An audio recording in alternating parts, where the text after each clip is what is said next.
இந்த உறுதிப்பாடு நான் யோசித்து பார்க்கிறேன். நம்மில் ரசனை இருக்கிறதா? எதை நாம் ரசிக்கிறோம்? இன்று கூட நான் சுதா அவர்களிடத்தில் பேசிக் கொண்டு வந்தேன். நகைச்சுவை என்கின்ற பெயரில் நம்முடைய ரசனையை மாற்றுகிறார்கள். அனுமதிக்கலாமா? சிரிச்சிடுறோங்க, நம்ம டோன் பார்த்து சிரிச்சிடுறோம். தப்பான விஷயங்களுக்கு பெண்கள் நிறைய சிரிக்கிறோம். கோபம் வருவதே இல்லை நமக்கு. தப்பான விஷயங்களுக்கு எப்படி நாம் சிரிக்க முடியும்? சொல் முக்கியமே தவிர சொல்லினுடைய தொனியை வைத்து நம்ம ஏமாற்றுகிறார்கள். ஜாகிரதை. ஜாகிரதையாக இருக்கின்ற பொழுதுதான் இதிலிருந்து நம்மால் வெளியில் வர முடியும். எல்லாம் மேல இருக்கிறவன் பார்த்துப்பான்னு ஒரு ஜோக் இருக்கு தெரியுமா? என்ன ஜோக் அது? கணவனை தவிர்த்து வேறு ஒரு ஆணோடு நட்பு கொண்டிருக்கக்கூடிய, தொடர்பு கொண்டிருக்கக்கூடிய ஒரு பெண் ஆண் வீட்டிற்கு வரான உடனே பர்ண மேல எல்லாம் அவரை மறைச்சு வச்சிருக்காரு. அதானே? அவர் உள்ள வந்து கேட்டா எல்லாம் மேல இருக்கிறவன் பார்த்துப்பான், எல்லாம் எல்லாரும் சிரிக்கிறோமே. நம் வீட்டில் அது நடந்தால் சிரிப்போமா? குடும்பம் என்கின்ற நிறுவனத்திற்கு இது சரி வருமா? அப்படி என்றால் அதை எப்படி நம்மால் ரசிக்க முடியும் என்கிறேன் நான்.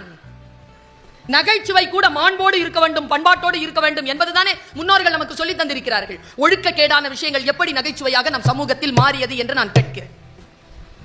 சொல்லை சரியாக புரிந்து கொள்கின்ற பொழுது நமக்கு ரௌத்ரம் வரும். தொனியின் மீது நாம் போக மாட்டோம். இந்த அலர்ட்னஸ் இருக்கல. நான் உங்கள் எல்லோரிடத்திலும் கேட்கிறேன், ஆர்ப்பாட்டமாகவும் சத்தமாகவும் பேசக்கூடியவர்களுடைய பேச்சை நாம் கவனிப்பது போல் அமைதியாக சிந்தனையுடன் பேசக்கூடியவர்களுடைய பேச்சை நாம் கேட்பதே இல்லை. பயிற்சி அப்படி நமக்கு. 24 மணி நேரம் சிரிக்கிறதுக்கு ஒரு சேனல் இருக்குன்னா அது இங்கதான் இருக்கு. சிரிப்புல என்ன வேணாலும் சொல்லலாம். ஒரு பேச்சாளர் சொல்கிறார், ஏய் குரங்கே, குரங்குக்கு பிறந்த குரங்கே. எல்லாரும் சிரிக்கிறோம், நம்மளை பார்த்து சொல்றேன். எப்படி சிரிப்பு வரும் நமக்கு? சிரிப்பின் என்று என்கின்ற பெயரில், நகைச்சுவை என்கின்ற பெயரில் நடக்கக்கூடிய கேலி கூத்துகளை கேரளாவிலங்க பிரேம் நசீர்னு ஒரு நடிகர் ஒரு கம்யூனிச விழா, அந்த கம்யூனிச விழாவுக்கு போய் நின்று யாரோ பேசுறாங்க. அப்ப பிரேம் நசீரை பேசுறதுக்கு கூப்பிடுறாங்க. அப்போ அந்த அவையிலிருந்து ஒருத்தர் எழுந்து சொன்னாராம், பிரேம் நசீர், உங்களை நாங்கள் திரைப்படத்தில் பார்த்துக் கொள்கிறோம், இப்பொழுது தோழர்கள் பேச்சை கேட்பதற்காக வந்திருக்கிறோம், நீங்கள் உட்காரலாம் என்று சபையில் இருந்து சொன்னார்கள். அதுதான் சபை. இப்ப காக்காவை பத்தி நிறைய விஷயங்கள் சொன்னார்ல சார், திரும்பி சுத்தி சுத்தி சுத்தி சுத்தி நிறைய காக்காவை பத்தி சொல்லிட்டே இருந்தார். நான் ஒரு ஹைக்கூ படிச்சேன், அந்த புக்ல ஒரு ஹைக்கூ இருக்கு சார்.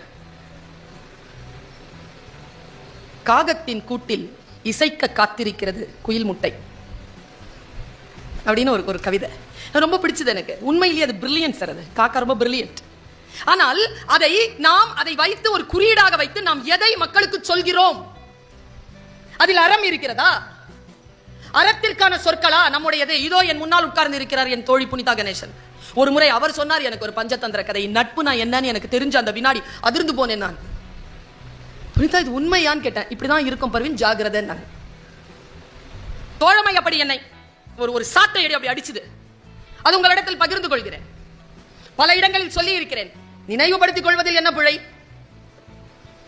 ஒரு பூனை இருந்துச்சான் ஒரு நாட்டுல, ஒரு காட்டுல. அங்க ஒரு எலி இருந்துச்சான். ரெண்டு பேருக்கும் ஃப்ரெண்ட்ஷிப் ஆயிடுச்சு. Agreement, friendship agreement. என்ன? இது அதை சாப்பிட, அதுக்கு ஒன்றும் தொந்தரவு பண்ணாது, இது அதை சாப்பிடாது. அக்ரிமெண்ட். ரெண்டு பேரும் நல்லா நிறைய பேசிப்பாங்க, எல்லாம் சுத்துவாங்க, பண்ணுவாங்க, நல்ல நட்பு. ஒரு நாள் பூனையை காணோம். தேடி தேடி திரியுது எலி, பூனையை காணோம். மத்தியானம் பசியோட வீட்டில் வந்து உட்காந்துச்சு. அப்ப குட்டி எலி கேட்டுச்சு, என்னம்மா பூனை மாமாவை தேடுறியா? ஆமாடா, அந்த பூனை மாமாவை காணண்டா. சாப்பிடுமா, நானும் நீயும் போய் தேடலாம். ரெண்டு பேரும் கிளம்பி போறாங்க. சாயந்தரம் 5 மணிக்கு காட்டு ஓரத்துல ஒரு வேடுவன், இது பஞ்சதந்திர கதை, ஒரு வேடுவன் வலை வீசி அந்த பூனையை பிடித்திருக்கிறான். நேரா ஓடி வந்து பூனை கிட்ட நிக்குது எலி. என்ன சார், எங்க இருந்தீங்க, எப்படி பிடிச்சிங்க? காலைல 5 மணிக்கு பிடிச்சிட்டாப்பா, சீக்கிரமா ஊத்து விடுப்பா, ரொம்ப பசிக்குது பாஞ்சு. அது உடனே குட்டி எலி போய் மாமா இதோ அப்படின்ட்டு கட் பண்றதுக்கு போகும்போது கண்ணை காட்டுச்சு அம்மா எலி. கம்முன்னு மெதுவா கட் பண்ணு, மெதுவா கட் பண்ணு, சீக்கிரம் சீக்கிரம் வந்துட போறான், சீக்கிரம் சீக்கிரங்கிறது உள்ள பூனை. மெதுவா 45 நிமிஷம் ஆச்சு. இருள் கவ்வ தொடங்கிய போது காலடி சத்தம். வேடுவன் வந்துட்டான். வேடுவன் வர்றான். அந்த வலை பக்கம் வந்து அவன் கால் தடம் நிறுத்துவதற்கும் இந்த எலி அந்த வலையை சரியில் அறுக்கிறதுக்கும் சரியா இருந்துச்சு டைமிங். வெளியில ஓடி போகுது பூனை. இது தான் குட்டியோட போய் பொந்துல அடைஞ்சிக்கிச்சு. எல்லாம் தப்பிச்சிட்டாங்க. தலையை சொரிஞ்சுக்கிட்டு வேடுவன் போயிட்டான். அப்போ குட்டி எலி கேட்டுச்சு, ஏம்மா 5 மணிலேருந்து மாமாவை டார்ச்சர் பண்ண? அப்போவே திறந்து விட்டுருக்கலாம்ல, ஏமா ஹார்ட் அட்டாக் வர அளவுக்கு செஞ்ச? அப்போ தாய் எலி சொல்லிச்சான், டேய் எனக்கும் பூனை மாமாவுக்கும் தான் அக்ரிமெண்ட். அது காலையிலேருந்து பசியோடு இருக்குது. நீ வேற கொழு கொழுன்னு அது பக்கத்தில் இருக்கிற. உன்னையும் காப்பாற்றணும், நான் என் ஃப்ரெண்டையும் காப்பாற்றணும்னா சரியான நேரத்திற்காக நான் காத்திருக்க வேண்டியதாக இருந்தது. காத்திருந்து என் நட்பையும் காப்பாற்றினேன், என் உறவையும் காப்பாற்றினேன் என்று சொன்னது எலி. இந்த புரிதல் இருக்குல்ல, டைமிங் அப்படிங்கிற புரிதல், எந்த இடத்தில் யாரை எப்படி பேச வேண்டும், எந்த இடத்தில் யாரை காப்பாற்றி கொண்டு செல்ல வேண்டும் என்று தெரிந்து கொள்கின்றவர்கள் தலைவர்கள் ஆகிறார்கள், வழிகாட்டிகள் ஆகிறார்கள். ரசனை, ரசனை என்னங்க? ஒரு படைப்பாளன் எதைங்க எதிர்பார்க்கிறான்? இன்னைக்கு இருக்கக்கூடிய படைப்பாளர்கள் பணத்தை எதிர்பார்க்கிறார்கள். ஆனால் அதற்குள்ளும் இருக்கிறார்கள் சிலர், அவர்கள் ரசனையை மட்டுமே கொண்டவர்கள், அங்கீகாரத்தை மட்டுமே எதிர்பார்க்கிறார்கள். ஒரு ஆக தேர்ந்த படைப்பாளனுக்கு என்ன தேவை தெரியுமா? இப்ப ஒண்ணும் இல்ல, இப்ப எனக்கு என்னங்க தேவை? நான் ஒரு திறன்சாலி, ஒரு பேச்சாளர். எனக்கு என்ன தேவை? இவர்கள் கொடுக்கக்கூடிய இந்த தட்டா அல்லது அந்த புத்தகமா? அதற்காகவா வந்தேன்? இல்லை. உங்களுடைய அங்கீகாரத்திற்காக, உங்களிடத்தில் நான் பேசுவதற்காக, உங்களிடத்தில் நான் ஊடாடுவதற்காக வந்தேன். இந்த ரெசிப்ரோகேஷன் தாங்க. என் பேச்சை நீங்கள் ரசிக்கிறீர்கள் என்கின்ற ஒன்று போதாதா? நான் புதிதாக படித்து படித்து படித்து படித்து பேசுவதற்கு, என்னுடைய எல்லா தொல்லைகளையும் அப்புறம் வைத்துவிட்டு ஒரு இடத்திலிருந்து இன்னொரு இடத்திற்கு புலம்பெயர்ந்து வந்து பேசுவதற்கு, ஒரு ஆண் புலம்பெயர்ந்து வந்து பேசுவதற்கும் ஒரு பெண் புலம்பெயர்ந்து வந்து பேசுவதற்கும் நடுவில் ஒரு பெரிய பாரிய இடைவெளி உண்டு. அவ்வளவு சீக்கிரமாக ஒரு இடத்தை விட்டு பெயர்ந்து ஒரு பெண் வந்து பேசிவிட முடியாது. அதுவும் ஒரு கல்லூரியில் ஃபுல் டைம் ப்ரொஃபசர் நான், ராஜசேகர் அண்ணன் பார்க்கிறார். எல்லா கடமைகளையும் செய்து முடித்து விட்டு தான் வர முடியும். அங்கீகாரம் இருக்கல்ல, அங்கீகாரம் என்கின்ற ஒற்றை சொல்லை நான் சொல்லுகிறேன் உங்களுக்கு, உங்களுக்கு புரிகிறதா என்று பாருங்கள்.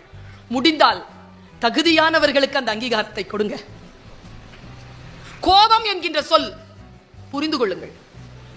எனக்கு பள்ளார்னு கன்னத்துல அரைஞ்சு காதுக்குள்ள விளங்க வச்ச ஒரு சொல் கோபம் அப்படிங்கிறது. எவனோ செய்கின்ற குற்றத்திற்கு உனக்கு நீயே தரும் தண்டனை.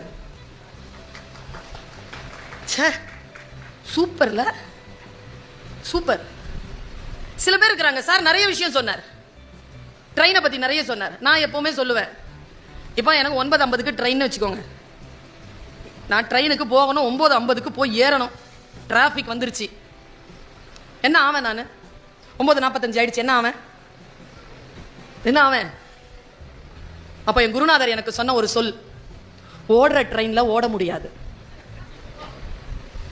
ட்ரெயின் எப்போ போகுமோ அப்போதான் போகும், அதுக்குள்ள நீ ஓட முடியும். இன்னொரு ஒரு வாக்கியம் சொல்லவா? நீங்க ஞாபகம் வச்சுக்கோங்க, இத நிகழும் நேரத்தை சேமிக்க முடியாது, அனுபவிக்கத்தான் முடியும். நம்மில் பல பேர் என்ன தெரியுமா பண்றாங்க?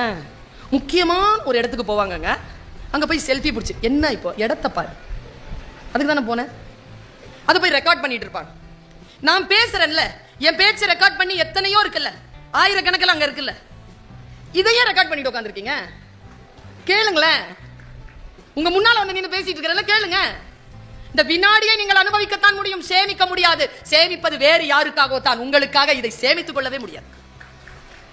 ஒரு விஷயத்தை எப்பவுமே டூருக்கு போவாங்க, எனக்கு ரொம்ப ஆச்சரியமா இருக்கும். டூருக்கு போறவங்க எந்திரி தொட்டபெட்டா போகணும், போயிட்ட பொட்டானிக்கல் கார்டன், இரு தொட்டபெட்டாவை பாத்துக்கிறேன், பொட்டானிக்கல் கார்டன் போனேன், கல்மரம் பார்த்த, போட்டோ எடு, வாங்க வண்டி கிளம்புது வள்ளி. இதுக்கா போனோம் டூரு? ஒரு இடத்தை நிம்மதியா, ஒரு நிம்மதியே இல்லாம போயிடுச்சுங்க. ஏன் தெரியுமா? அந்த ரசனை நமக்கு இல்லை. எங்கோ தொலைத்து போனோம், யாருக்கோ காட்டுவதற்காக, யாரிடத்திலோ கைத்தட்டல் வாங்குவதற்காக, யாருடைய புன்னகைக்காகவோ நாம் ஏதோ தவித்துக் கொண்டிருக்கிறோம். இங்கேயும் ஒரு உயிர் இருக்கிறது, இங்கேயும் ஒரு உடல் இருக்கிறது. இதை சமாதானப்படுத்தி இதை தூய்மையாக வைத்துக் கொள்வதற்கு நேரமில்லை.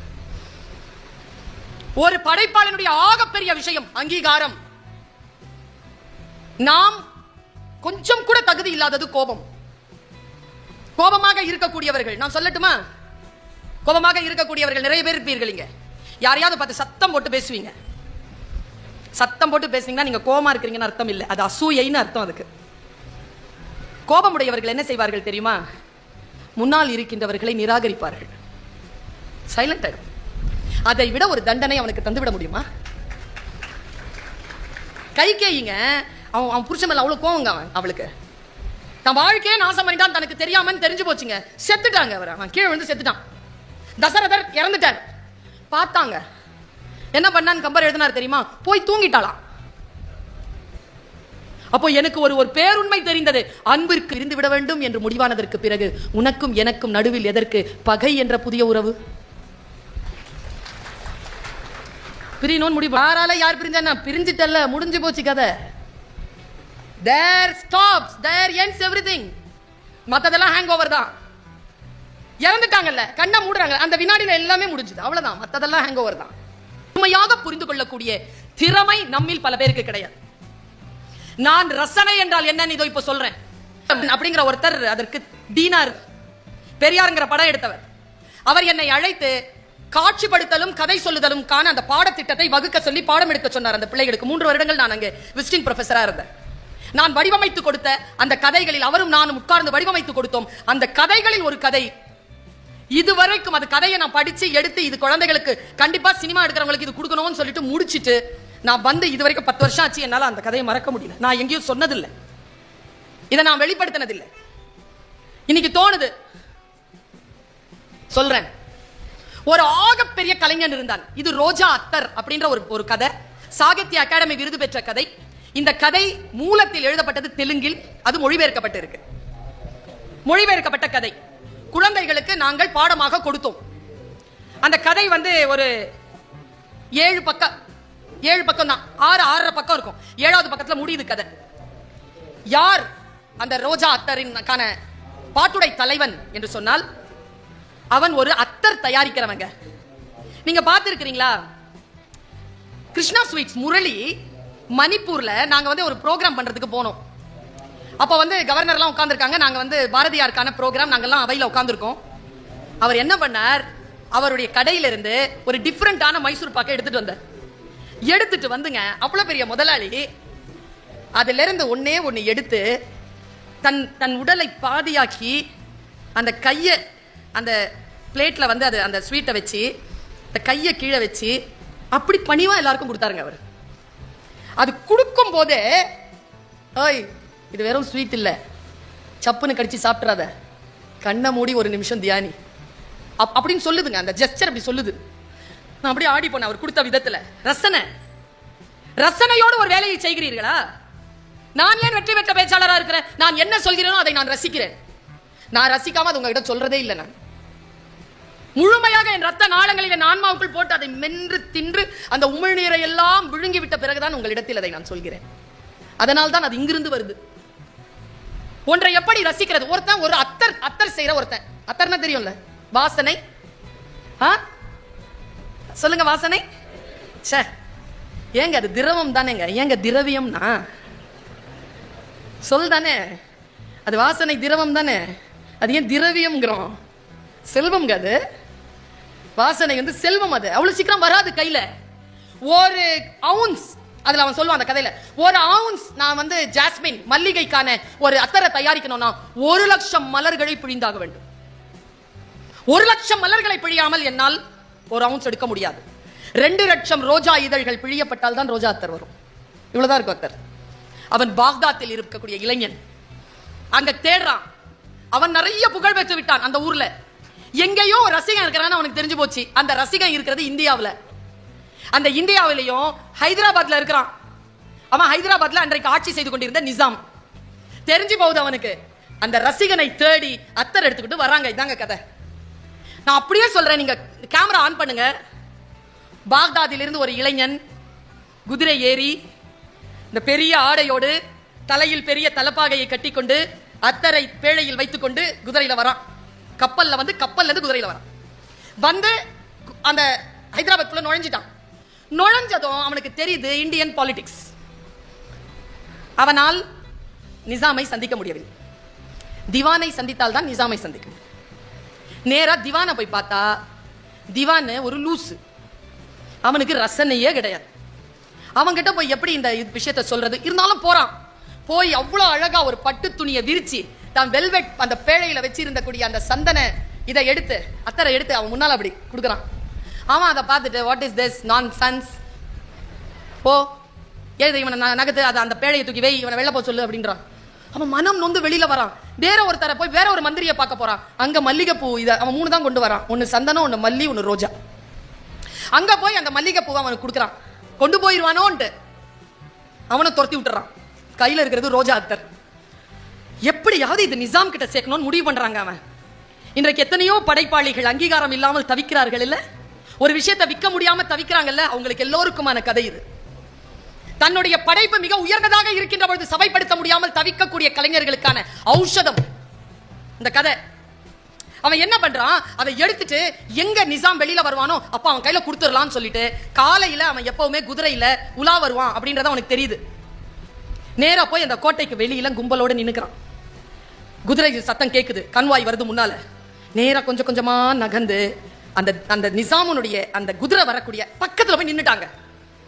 அவன் நிசாம் வந்த உடனே ஷஹின்ஷான் சொல்லி கொடுத்து அதை கொடுத்துடணும், அவ்வளவுதான். அந்த அந்த ரேஞ்சில் அவன் வந்து நிக்கிறான். அந்த குதிரை இப்படி வரும் பொழுது ஒரு காவலாளி அவன் கையை பிடிச்சிடறான். தர தர தர தரன்னு இழுக்கிறாங்க. குதிரை கடந்து போகுது. தர தர தரன்னு பிடிச்சி இழுக்கிறவன் திரும்பி அந்த நிசாமுடைய குதிரையை பார்க்கறான். நிசாம் கடந்து போறான். தான் இவ்வளவு கஷ்டப்பட்டது அவனை சந்திக்கிறதுக்காக, இதோ இதற்கு மேல் அவனை சந்திக்க போவதில்லை, அவன் கடந்து போகிறான். இவன் என்ன தெரியுமா பண்றான், அத முடியுது, கை பிடிச்சிட்டு இந்த கைய சுத்துறான். சுத்தி இப்படி வலதுபுறமா சுத்தி இப்படி வந்து இடுப்புல இருந்து ரோஜா அத்தரை எடுக்கிறான். அந்த குதிரை இப்படி போதுல கடந்து அந்த ரோஜா அத்தருக்கான அந்த புட்டிய, அந்த பாத்தல, சின்ன அந்த கண்ணாடி குமிழ ஒரே அடி அடிச்சு அந்த பாறையில உடைக்கிறாங்க.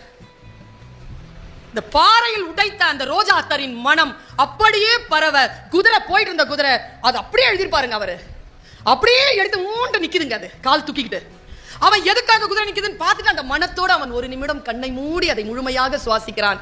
அந்த நிசாம் அதை சுவாசித்ததை பார்க்கிறான் கலைஞன். தனக்கான அங்கீகாரம் இதோ கிடைத்து விட்டது என்று சொல்லி அந்த சால்வை எடுத்து அப்படி போத்திக்கிட்டு அவன் பாக்தாத் நோக்கி நடந்தான் என்று சொல்லி அந்த கதை முடியும். நீங்கள் நம்பினால் நம்புங்கள், 2020 மார்ச் 9ஆம் தேதி நான் ஹைதராபாத்திற்கு மகளிர் தினத்திற்காக சென்றிருந்தேன். அப்பொழுது கோல்கொண்டாவிற்கு போகக்கூடிய வாய்ப்பு.